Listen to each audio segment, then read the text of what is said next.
D'immenses fortunes se sont constituées grâce au holding d'investissement. Je veux vous expliquer aujourd'hui comment la mettre à votre profit et pourquoi est-ce que ces montages sont si populaires. Je m'appelle Gaspard de Monclin, je suis avocat, j'ai toujours été avocat pour des fonds d'investissement. J'ai créé une solution technologique, Overlord, pour accompagner toute personne dans la constitution de fonds d'investissement. D'abord, qu'est-ce qu'une holding ?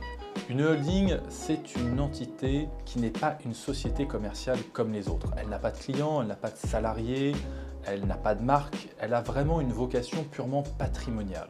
Elle détient un ou plusieurs actifs au profit souvent d'une personne ou d'une famille, parfois d'un groupe d'investisseurs. La holding est très utile pour 4 raisons. La première raison est celle que j'appellerais des capitaux propres. Elle permet de faire passer de la dette pour des capitaux propres. D'immenses fortunes, je pense à celle de M. Bernard Arnault par exemple, se sont constituées grâce à des cascades de holding qui ont fait à chaque fois apparaître de la dette comme des capitaux propres. Je vous explique. Si je veux investir, disons, dans une entreprise avec mon propre argent, je vais aller lever de l'argent auprès d'une banque et la banque va me dire très bien, à chaque fois que vous investissez 1 euro, je vous prête 1 euro. D'accord. Donc moi, théoriquement, pour acheter une société qui vaut 1 million d'euros, je devrais mettre 500 000 euros. Je mets 500 000 euros, la banque me prête 500 000 euros. Mais je n'ai pas ces 500 000 euros. C'est là que la holding va servir pour faire apparaître des capitaux propres qui n'en sont pas vraiment. Je vais constituer une holding.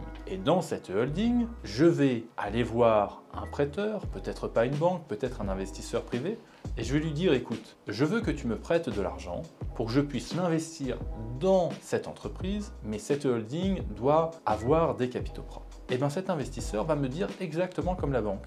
Très bien, à chaque fois que tu investis 1 euro, je te prêterai 1 euro. Et bien moi qui devais mettre 500 000 euros dans l'entreprise pour avoir les 500 000 euros de la banque, je n'ai besoin, grâce à ma première holding, que de 250 000 euros. Parce que j'ai un autre prêteur qui est prêt à me prêter encore une fois la moitié de ce que j'investirais. Donc je vais mettre 250 000 euros, je vais obtenir 250 000 euros de prêt dans la holding et cette holding investit en capitaux propres dans la société que je veux acquérir. Elle peut investir 500 000 euros.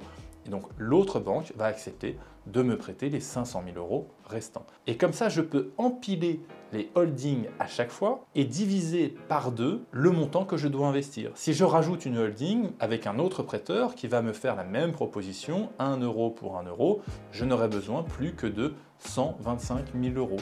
Et je peux continuer encore et encore pour diminuer les montants que je dois véritablement apporter pour faire apparaître cette dette comme des capitaux propres. Souvent, les prêteurs ont connaissance du montage qui a été mis en place. Ils connaissent le niveau de risque que je prends parce qu'à chaque fois que je prends plus de dettes, je prends aussi plus de risques. Il y a moins de capitaux propres de ma part et chaque prêteur va prendre des conditions et des garanties différentes pour protéger le prêt qu'il m'aura accordé.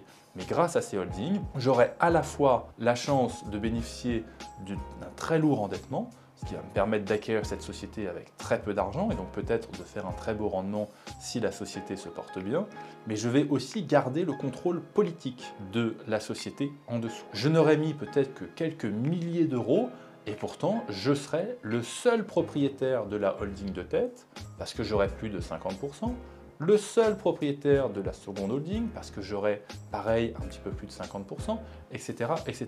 Et à la fin, dans la société, c'est moi qui en aurai la gouvernance, c'est moi qui pourrai définir la stratégie parce que dans chacune des holdings, j'ai gardé un petit peu plus de 50% du capital.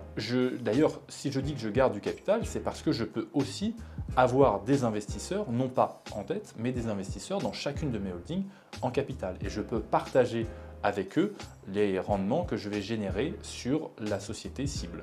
Vous voyez, l'empilement de holding a cet avantage de pouvoir faire un effet de levier sur les capitaux propres et sur la dette. Ça, c'est le premier avantage qu'on peut avoir avec une holding quand on veut construire un empire financier. Une ou plusieurs holdings. Mais il y a de nombreux autres avantages. Si je veux investir, par exemple, dans un bien immobilier, si j'achète ce bien immobilier à titre personnel et que j'en achète un deuxième bien immobilier encore à titre personnel, admettons que le premier bien perde en valeur et que le second bien gagne en valeur. Je vais être imposé sur la plus-value que j'ai réalisée sur le deuxième bien, alors que j'ai perdu de l'argent sur le premier, parce que je l'ai fait sans holding.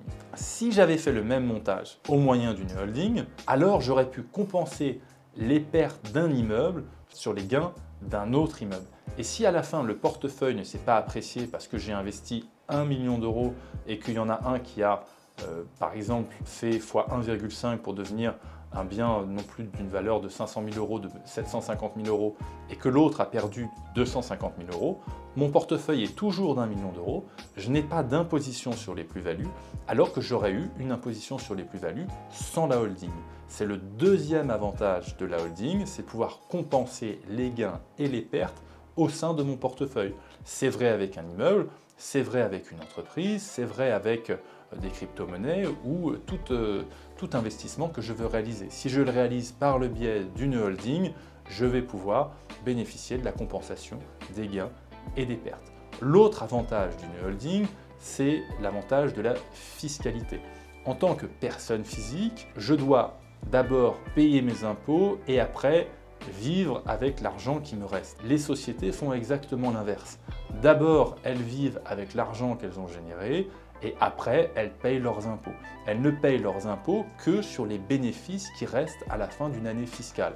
Alors que nous, en tant que personne physique, nous payons nos impôts sur l'ensemble des gains que nous avons avant d'avoir fait nos dépenses. C'est pas parce qu'on va plus souvent au restaurant en tant que personne physique qu'on paye moins d'impôts. Alors qu'une entreprise, quand ses dirigeants, ses salariés vont plus souvent au restaurant et vont générer des charges, elles vont payer moins d'impôts parce qu'il y a moins de résultats à la fin de l'année. Donc le fonctionnement par le biais d'une holding permet de diminuer fortement l'imposition que l'on paye à la fin. Il y a beaucoup de holdings qui ne payent pas d'impôts parce qu'elles ont beaucoup de charges, que ce soit lié à leurs investissements, par la dette financière ou par leur fonctionnement, parce qu'il y a beaucoup de déplacements professionnels ou beaucoup d'investissements à faire dans l'appareil productif. Donc il y a cet avantage fiscal d'avoir un inversement entre les charges et l'imposition qu'on a quand on est une simple personne physique. Donc c'est très utile de passer par une holding pour gérer son patrimoine et minimiser sa charge fiscale à la fin de l'année. Le quatrième avantage à avoir une holding,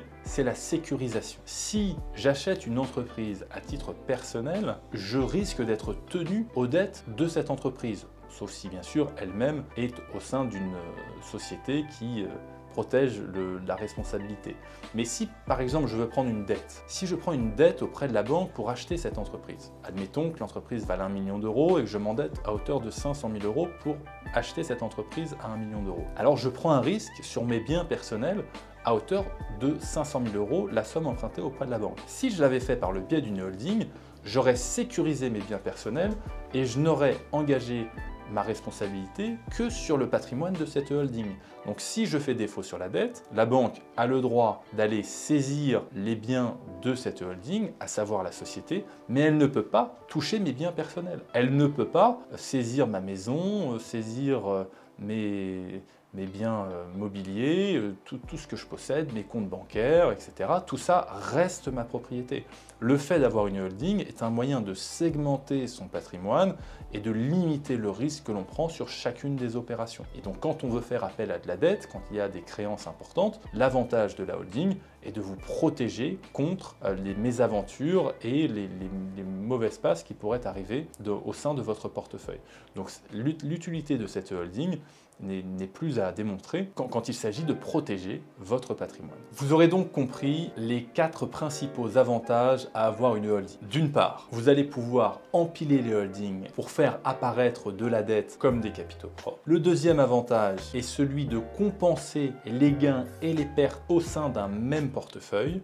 Le troisième avantage est celui d'inverser le moment où vous devez payer votre imposition. Vous ne le payez plus avant d'avoir fait vos charges, mais après d'avoir fait vos charges. Et le quatrième avantage, c'est celui de la sécurisation de votre patrimoine. En investissant par le biais d'une holding, vous allez limiter votre risque à l'opération en question sans mettre en péril l'ensemble de votre patrimoine. Donc, quand vous voulez vous lancer dans l'investissement, la holding, et pour plein d'autres raisons, je serais ravi de discuter avec vous, est une obligation à mettre en place. Vous ne pouvez pas investir sans sans avoir une holding si vous voulez construire un empire financier ou simplement un petit patrimoine. Ça vous sera très utile aussi pour des raisons de succession. Il y a encore beaucoup d'avantages à avoir une holding. Je m'appelle Gaspard de Monclin, je suis avocat, le fondateur d'Overlord, une solution technologique qui vous permet de gérer vos holdings et vos entités d'investissement.